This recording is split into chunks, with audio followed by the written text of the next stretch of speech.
des hommes hyper virils et des femmes séductrices. La plupart des vidéos à succès sur YouTube véhiculant des stéréotypes de genre et précédés un quart montrent des violences ou insultes sexistes ou sexuelles. Est alarmie jeudi. La fondation appelle les autorités à se saisir de ce problème, notamment en élargissant les pouvoirs de contrôle du Conseil supérieur de l'audiovisuel. Au total, 68 et 200 vidéos les plus regardées en France ces 2 dernières années sur la plateforme, 100 en 2019 et 100 en 2020, contenaient de tels stéréotypes, révèle une étude réalisée par la Fondation des femmes, en collaboration avec Sciences Po. Le plus souvent, ces séquences problématiques vont être repérées dans des clips musicaux, qui représentent presque des 3/4 des 200 vidéos. Nombre de clips à succès contiennent des insultes sexistes ou des propos misogynes, dénonçant les autrices de l'étude. Dans un des clips visionne, le chanteur évoque le fait d'alcooliser une femme pour avoir des relations sexuelles avec elle, ce qui relève d'une culture du viol, selon elle. Au total, plus de 20 vidéos mettent en scène des femmes sexualisées, notamment dans des mouvements érotiques ou des poses lascives,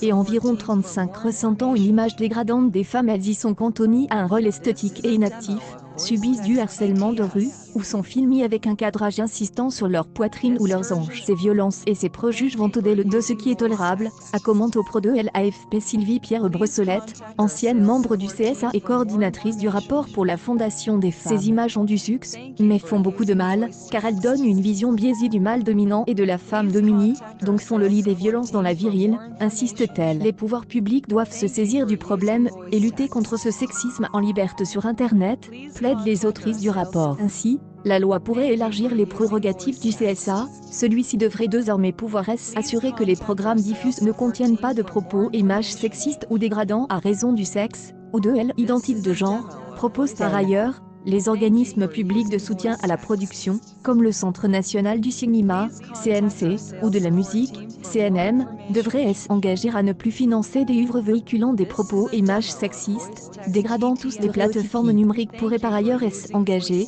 via une charte de bonne conduite, à surveiller les vidéos mises en ligne, et supprimer les séquences les plus dégradantes.